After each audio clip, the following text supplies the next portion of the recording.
Akkam jirtu maatii miidiyaa dirree barnoota bakka jirtanitti nagaa qabaadha. Kun tuutoriyaalii koorsii maatisii irratti fireeshmaan irratti barattoota fireeshmaaniitiif dhiyaatudha. Barattoota fireeshmaanii naachuraal saayinsii sisteemii ta'aniif kan dhiyaatudha. Open proposition and quantifier kan jedhudha. Kutaa kanaan kan wajjin ilaallu. Egaan kutaa darbe keessatti exercise ilaallee paartii sadaffaa jalqabnee turre. Exercise sana already xumurreerra amma kallattiidhumaan open proposition and quantifier kan jedhu kana bal'inaan ilaaluu jalqabna. Tuutoriyaalii faana kan isin faana turan obboleessa keessan Bal'inaa Daani'elidha. Egaan open proposition and quantifier quantifierin mata duree guddaa tokkodha unity kana keessatti. Open proposition immoo open proposition jalqabuma irratti seensa akka nuuf ta'uuf quantifier ilaaluudhaafis wanta nu fayyaduufi in ilaalla. So open proposition jechuun maal jechuudha? In mathematics, one frequently comes across sentences that involves a variable. For example, x square plus 2x minus 3 is equals to 0 is one such. X square plus 2x minus 3 is equals to 0 himi jettu kuni open proposition is irratti define gooti. Open proposition jechuunis proposition dhuma akka kana jechuudha. Sababni isaa immoo open proposition jechuun the truth value of statement depends on the value we assign for the variable x. Truth value isaa murteessuudhaaf gatii variable isaa irratti kan hundoofnudha open proposition jechuun. Open proposition jechuun statementii truth value isaa murteessuudhaaf gatii variable isaa irratti hundoofnudha. Fakkeenyaaf isa jalqabuma irra jiru x square plus 2x minus 3 is equals to 0 isa jedhu kana yoo ilaaltani x is equals to 1 yoo ta'e x 1 yoo ta'e gatii x dha tokko yoo ta'e dhugaa ta'a himichi keessa gashaa lala lakkoofsi tokko yoo keessa gale 0 dhuma ta'a sirriidha. Negatiiva tokko ta'uu gashine garuu soba ta'a. Dhugaadha yookaan soba jennee ilaaluudhaaf baruudhaaf gaanii gatii x dha beekuu qabna jechuudha. Gatii x beekuu irratti kan hundoofnu yookaan gatii variable beekuudhaan truth value isaa kan murteessinu statementiin akkasii maal jedhama? Open proposition jedhama. Kallattiimaan definitionii kanarraati kaana. An open statement, also called predicate, is a sentence that contain one or more variables and whose truth value depends on the values assigned for the variables. Jijjiiramaa tokkoo fi yookaan lamas tokkos qabaachuu kan danda'udha. Open statementiin truth value isaa immoo murteessuudhaaf maal irratti dipendi taana? Variable sana irratti dipendi taana. Gatii variable sana dura assign gochuu qabna jechuudha. We present the open statement by capital letter followed by the variable in parentheses p of x, q of x, r of x, y. Isa kana irratti hundoofnedha kan nuti represent goone p of x, q of x dhaani capital letter dhaan represent gooneetti barbaanna gatiisa. Mee open statement ilaaluudhaafi in era jiru kuni hundumti isaa kun open la fakkeenya open statementiti. X is the day before Sunday. Amma kana statement akkamidha kun? X ni guyyaa Sunday duraati jedhe. Kana dhugaadha yookaan soba jennee deebisuudhaaf gatii x beekuu qabna. Gatiin x yookaan Monday ta'a yookaan Tuesday ta'a yookaan Thursday ta'a yookaan Saturday ta'a. So gatii x dhaan achitti Monday jedhee kaa'ee jira. Deebii isaa bakka example kan hojjetetti. Gatii x dhaa beekuu qabna jechuudha. Dhugaadha yookaan soba jechuudhaaf. Erga Monday ta'uusaa yookaan Saturday ta'uusaa barreeti maal gochuu dandeenya? Dhugaadha yookaan soba jennee murteessuu dandeenya. Why is a city in Africa? Why ni city Afrikaa keessaati jedhe. Dhugaadha yookaan soba jechuudhaaf gatii why beekuu qabna. Gatii why yookaan New York ta'uu danda'a yookaan Addis Ababaa ta'uu danda'a. Finfinnee yookaan magaalota baay'ee keessaa tokko ta'uu danda'a. Gatii why amma beeknitti dhugaadha yookaan soba jechuu hin dandeenya. Fakkeenyaaf Finfinnee is a city in Africa osoo jedheeti value isaa dhugaadha jennee murteessuu dandeenya. Yookaan immoo akkuma asirraa jiru kana London is a city in Africa yoo jedhu soba jechuu dandeenya. Dhugaadha yookaan soba jechuudhaaf gatii variable sana argachuu qabna. X is greater than y. Gatii x fi y beekuu qabna sitti. Kamtu kam akka caalu beekuudhaaf variable dhaan murteessuu hin dandeenyu wanta ta'eef 5 is greater than 9 kana dhugaadha yookaan soba jechuu dandeenya. X plus 4 is equals to negative 9. X maal akka ta'e beekuu qabna sitti. Negative 13 plus 4 is equals to negative 9. So ammasitti inni truth value isaa murteessee hin jiru. Salphaadha hundi isaa waan ta'eef murteessuu hin danda'ama garuu kan inni nutti agarsiisuu barbaade iddoo irratti himoonni akkasii kuni open proposition ta'uu isaaniidha. Well, definition kana irratti kan ibsamee jiru two open proposition P of x and Q of x said to be equivalent if and only if P of n equals to Q of a for all individual a. Note that if the universe U is specified, then P of x and Q of x are equivalent if and only if P of a equals to Q of a for all a is an element of universe.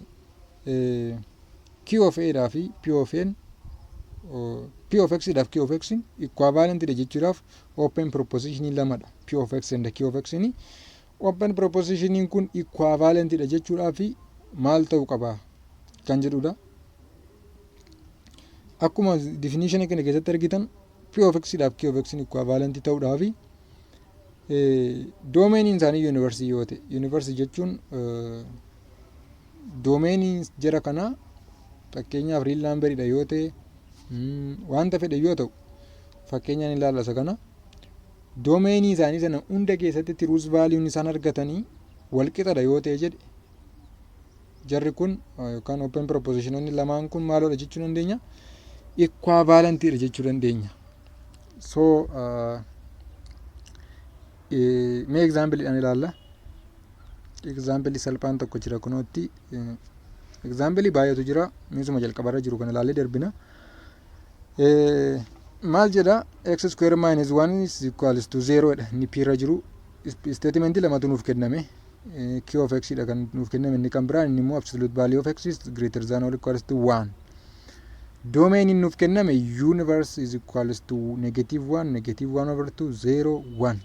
Lakkoofsa kana hundumaa keessatti yoo truth value isaan argatanii jeseemidha ta'e jedhe jarri kun P of x dhaaf Q of x maal ta'uu danda'u equivalent ta'uu danda'u. Garuu yoo bakka nuuf jedhame bakka kenname kana hundumaatti negative 1 irratti negative 1 over 2 irratti 0 irratti 1 irratti lakkoofsota nuuf kennaman kana hundumaa irratti domainii kana keessatti yoo truth value isaanii wal qixan dhufu ta'e jedhe maal miti equivalent miti. Ilaala kunoo asitti negative 1 irratti bakka lachuudha gashinee ilaalla. Q keessas gashinee ilaalla, P of x keessas gashinee ilaalla. P irrattis negative 1 over 2 P of x irrattis gashinee ilaalla, Q of x irrattis gashinee ilaalla. Bakka lachuutti wal fakkaataa yoo dhufedha kan inni equivalent dha jechuu dandeenya. So akkuma argitan negative 1 irratti negative 1 square minus 1 is equals to 0 maal ta'e true ta'e dhugoomsee jira hima kana. Negative 1 in Q of x irratti illee modulus of or absolute value of negative 1 in greater or equals to 1 dha wanta ta'eef isa kana irratti illee true ta'ee jira. Isa lammaffaa kana yoo ilaaltanis negative 1 over 2 square maal miti equals to 0 nuuf yeroo tokko irraa irratu negative yoo dhufe malee hojjettanii ilaaluu dandeessu garuu isin negative 1 over 2 modulus isaas positive ta'e yoo beeyyu tokkon caalu kanaaf asis false ta'e asis false ta'eera. P of 0 equals to 0 minus 1 is equals to 0 jedha asitti false ta'eera dhugoomsu asittis false ta'eera dhugoomsu sababni isaa 0 dhuma gaafa achi keessaa bahu greater than or equals to 1 ta'uu hin danda'u. P of 1 is 1 minus 1 is equals to 0 inni kun illee ta'uu hin danda'u. Asi ta'eera sorry 1 minus 1 is equals to 0 sorry da asi sirriidha. Modulus of 1 in yookaan absolute value of 1 in greater or equals to 1 tokko irra guddaa yookaan wal qixa tokkooti jedha dhugaadha. Bakka hundumaatti gaa yoo laaltan truth value isaanii for each value of x irratti maal dhufe doomeenii nuuf kenname keessatti wal qixa dhufe sababa kanaaf equivalent dha jennaa jechuudha p of x daaf q of x. Well, definition 1.6 let u be the universal set. U ni universal set dha yoo jenne an open proposition p of x is tautology if and only if p of a is always true for all values of a is an element of universe. Kun immoo kan inni jedhu tautology dha jechuudhaaf p of x ni doomeenii nuuf kenname universal set dha yoo ta'e universal set hunda keessatti maal ta'uu qaba miseensi universaalii sana keessa jiru hundumti isaa maal ta'uu qaba hima kana dhugoomsuu qaba. Hima kana dhugoomsinaan kana yoo ta'e tautology dha jenna. Mee fakkeenya tokko fudhannu fakkeenya suma jalqabarra jiru kan x square is greater or equals to 0 is tautology. Tautology ta'uu isaa akkamitti mirkaneeffanne the set of real number haa ta'u lakkoofsa barbaadan fidaa gashaaddan x square kana keessa jechuudha. Lakkoofsa feetan zeros negatiivas fractionis fiddanii yoo gashitan positiivas fiddanii yoo gashitan maal dhufa greater or equals to 0 dhuma sanaa gadi dhufuu hin danda'u square dha wanta ta'eef. So inni kun tautology dha always. Warreen akkasitti tautology kan jennu. Ittaanee kan jiru immoo example inni eerra jiru suma amma laallidha. Inni kuni laalleerra. Inni beera jiru kun immoo p of x is x plus 2 times x minus 3 is equals to 0. Universe nuuf kenname real number dha. So real number keessaati 0 godha hundi isaa hundi jedhaera. Akka 0 ni godhaayi akka gaaffiittidha. So dhugaanii ta'a akka inni dhugaa ta'udha kan mirkaneessinu. Negatiiva lamaa fi yeroo x negatiiva lamaa fi positiiva 3 ta'u sirriidha himi kuni maal ta'a 0 ta'a. Yeroo kana tiruudha. Garuu real number lakkoofsi nuuf kenname negatiiva lamaa fi positiiva 3 qofa miti. Positiivi lamas jira. Positiivi 10 jira. Negatiivi 10 jira. Bakka kana qofatti tiruu ta'a malee osoo 0 gashitanii osoo negatiiva 3 gashitanii osoo positiiva lakkoofsota biraa osoo gashitanii false ta'a jechuudha. Kanaaf inni kuni dhugaa ta'uu hin danda'u. Kan inni dhugaa ta'uu danda'u p of x is true only for x is equals to negative 2 and x is equals to 3. Inni q of x jedhu kun immoo nisirra jiru x square is less than 0. Inni kun immoo universe nuuf kenname real number dha. Eessatti ta'uu danda'a?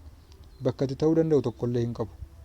X square yeroo kamiyyuu miseensa real number keessa lakkoofsi jiru kamiyyuu less than 0 miti. X square yeroo kamiyyuu less than 0 ta'uu hin danda'u. Sababni isaa negatiiva osoo gashitanis positiiva ta'ee ba'a wanta ta'eef square keessa. Kana yommuu jennu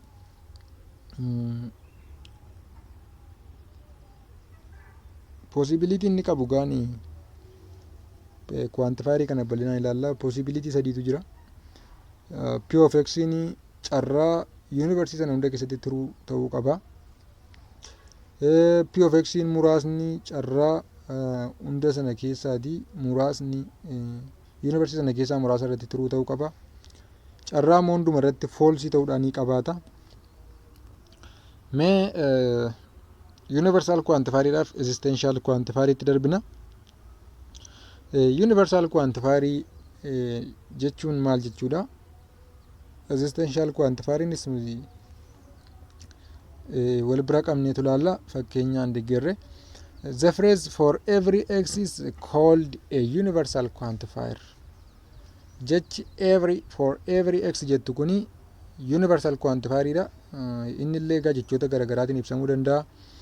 For every x kan jedhu kun for all x kan jedhu akkasuma for each x kan jedhu hundumti isaa maalodha? Universal quantifier. The same meaning qaba. As having the same meaning and symbolized by each mallattoo kanaan bakka bu'a. Mallattoo maal taate mallattoo galagaltoo a dha jechuudha. A dhumata achi ol galagala. Inverted a isa jedhu kan. If p of x is an open proposition with universe, then for all p of x is quantified proposition and read as for every x is an element of u has the property p. Yoo yuunivarsiitii sana keessatti iddoo hundumaatti dhugoomsuu danda'e property p of x dha. X'n gatiin x dha jiru doomeeniin nuuf kenname hundumtu property of p of x dha satisfy ni godha yoo ta'e jedhe kanadha for all p of x jechuu dandeenya. Inni itti ana jiru existential quantifier dha. Existential quantifieriin there is exist jecha jettuun bakka bu'a. Jira wanti kun high school irras natti fakkaata. Kitaaba isa oldi kaarikulamii kutaa 11tti barattanitti yoo sirraa barattan ta'e new kaarikulamii irra jira ta'e hin beeku. There is exist an x kan jedhu kanadha. Akkasuma jecha kana qofa miti existential quantifieriin there is exist an x akkasuma for some x another for at least one x has having the same meaning. Hiikuma tokko qabu jechuudha jechoonni kun hundumtu. Akka backward capital itti fayyadamna idhuma jechaas deebi'a mallattoo isaa kan ammoo kunoo kan argaa jirtu. So if p of x is an open proposition with universe, then there is exist p of x is quantified proposition and read as there is exist x is an element of universe with the property p.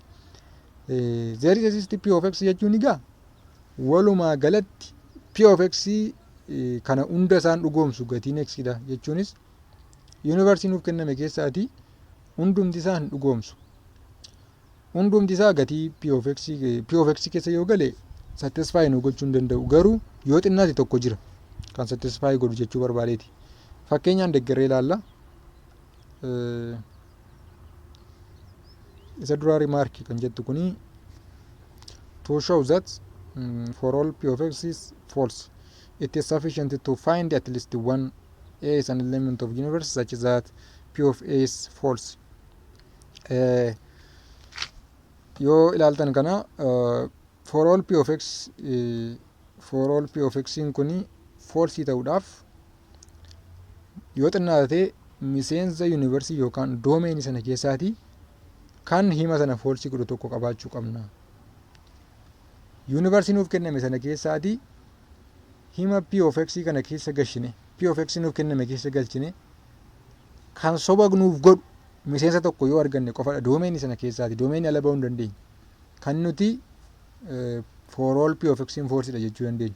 Yookaan immoo there is exist p of x in false dha jechuu kan dandeenyu yoo nuti tasuma miseensa yuunivarsiitii sanaa keessaa kan property p dha satisfy godhu tokko iyyuu hin argannu yoo ta'e qofadha. Tokkoon argama taanaan false ta'uu hin danda'u jechuudha. Example kuni write the following statement using quantifier. Quantifier ma fayyadamiiti himatti barreessi jedha. Inni kun bakka bu'eedhuma bakka buusuudha. Mee bakka truth value isaa baasuu irratti ilaalla garuu yoo isin hin galle ta'e akkaataa itti bakka buusanii barreessanii for all x fakkeenyaaf isa roman number 1 irra jiru kana yoo ilaalle for each real number x is greater than 0. X square plus x minus 6 is equals to 0. Inni kun gaafa bakka bu'u for all x is greater than 0 jenne. Maaliif for all x jenne? Addanaatu for each jedhe. For each kun maal bakka buuti? For all wajjin tokkumadha. For each immoo mallattoon isaa kanadha. Mallattoo isaa ilaalleerra. So for each greater than 0, x is greater than 0, satisfies the p of x square plus x minus 6 is equals to 0. There is a real number jedhe. Real number keessa jirti jedhe danatti immoo. Kanaaf isa kana immoo maal goona? There is wanta jedheef there is mallattoodhuma isaa finnee as gashinaa jechuudha. Waan biraan qabu. Inni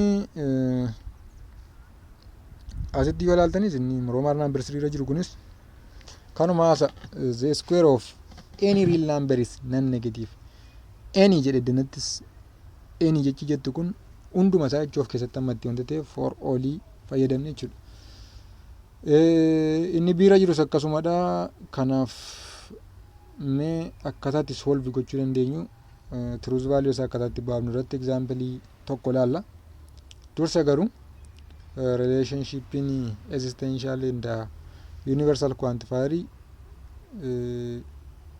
ilaallee bira darbuudhaaf gaafa wordiitti hiiknu inni bakka bu'eedhaan nuuf kenname yookaan quantifiedhaan nuuf kenname kun jechaan gaafa barreeffamu jechaan barreessi jedhamee afaan gaafatama wanta ta'eef for all p of x jechuun everything has property p jechuudha.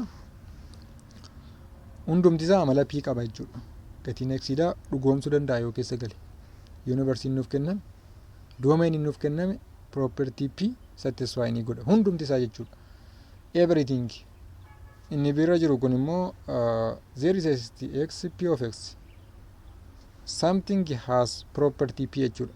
Tokko yoo xinnaate tokko achi keessaa kan property p dha qabu ni jira. For all x negation of p of x jechuun immoo nothing has property p jechuudha. Kunis hundumti isaa iyyuu hin qabu property p dha jechuudha. Inni dhiira jiru kun immoo there is a negation of p of x. Inni kun immoo something does not have property of p. Tokkoon isaa iyyuu hin qabu amala p dha. Satisfy hin godhu jechuudha. Well, example baay'eetu jira. Mee example kana lamaan keessaa tokko ilaalla. Example mee tokko 16 irra jiru kana ilaallu. Truth value isaa barbaaduudha. Achirra kaa'ee jira. Truth value isaa barbaadee fidee jira. Mee akkaataan itti dhufe irratti explanation kenna. Inni nuuf kenname yuunivarsiitiin keenya intiijeriidha. Set of intiijeriidha. Intiijerii kanaan dhagaa kan hunda isaanii madaallu kan nuuf kenname sadha wanta ta'eef. Propositionii nuuf kenname propositionii 3 p of x, q of x, r of x dha. Isaan kun egaan kan nuuf kennamanii truth value isaanii akka baafnuuf mee isa kana dagadhaa isa kana.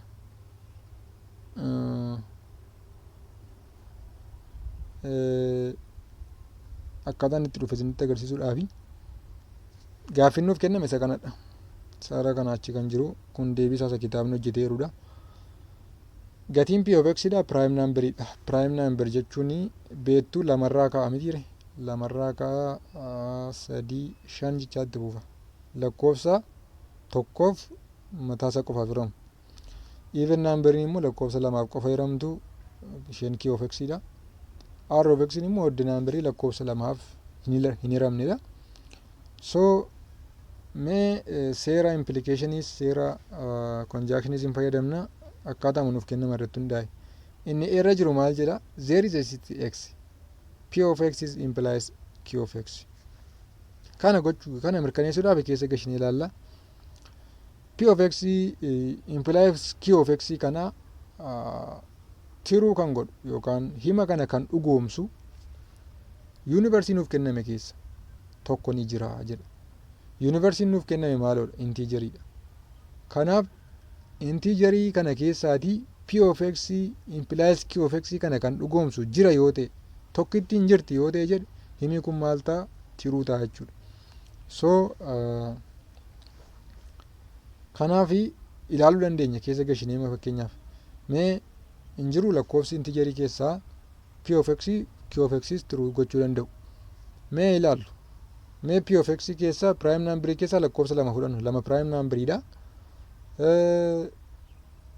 Dirqama lama fudhannaa jechuudha. q of x keessaas achi lama fudhanneerra wanta ta'eef.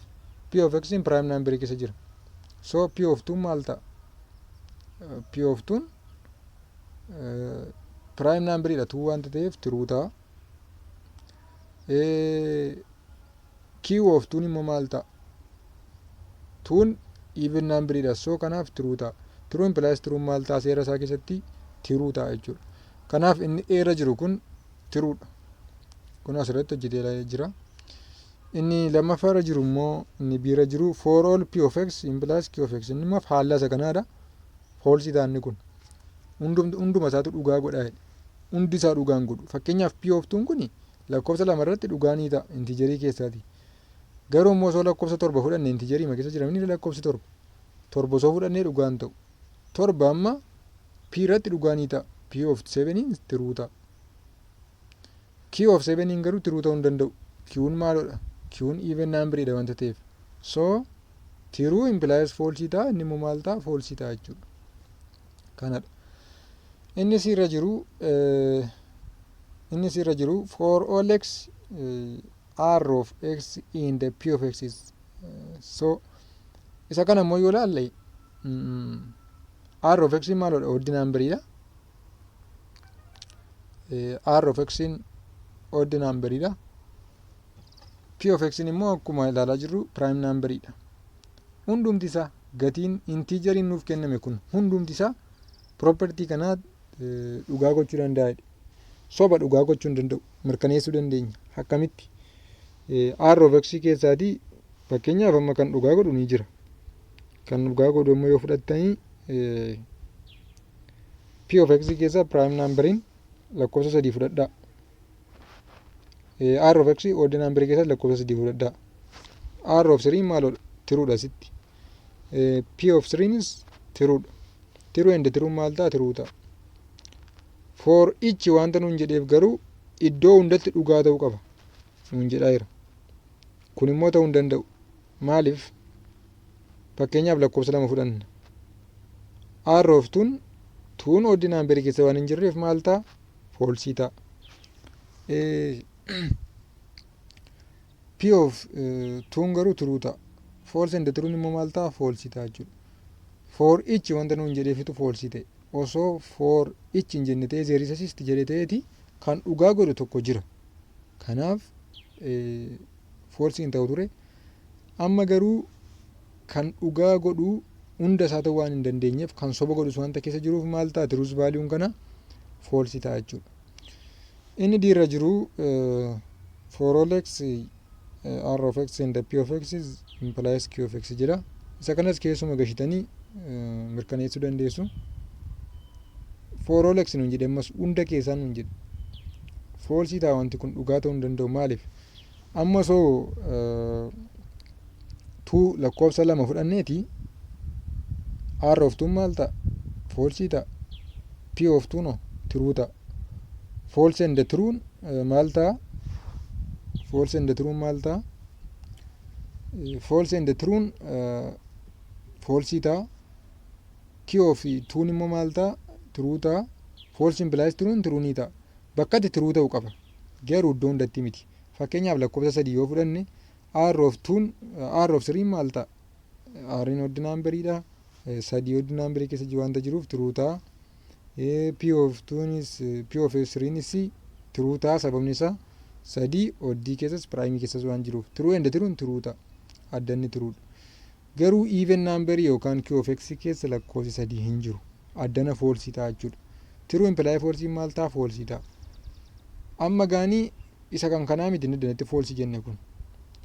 Bakka hundatti wanta jedheef bakka hundatti immoo dhugaa ta'uu waan hin dandeenyeefi isa kanaan false dha jennaa jechuudha. Egaan tuutoriyaaliin irraaf qabannee dhiyaannee isa kanadha. Asuma irrattan goolabaa yeroo taanu quantifier occurring in combination kan jedhu kana bal'inaan ilaalla. Tuutoriyaalii faana kan isin wajjin ture obboleessi keessan bal'inaa Daanielidha. Kutaa ittaanu quantifier occurring in combination kan jedhu kana exercise faana hojjenne gara argument and validity gara xumura boqonnaa kanarra portioniiwwan jiranitti darbina. Warri YouTube kanaaf haaraa taatan subscribe godha. Nagaadhaan turaa amma kutaa ittaanu walitti deebinutti bye bye.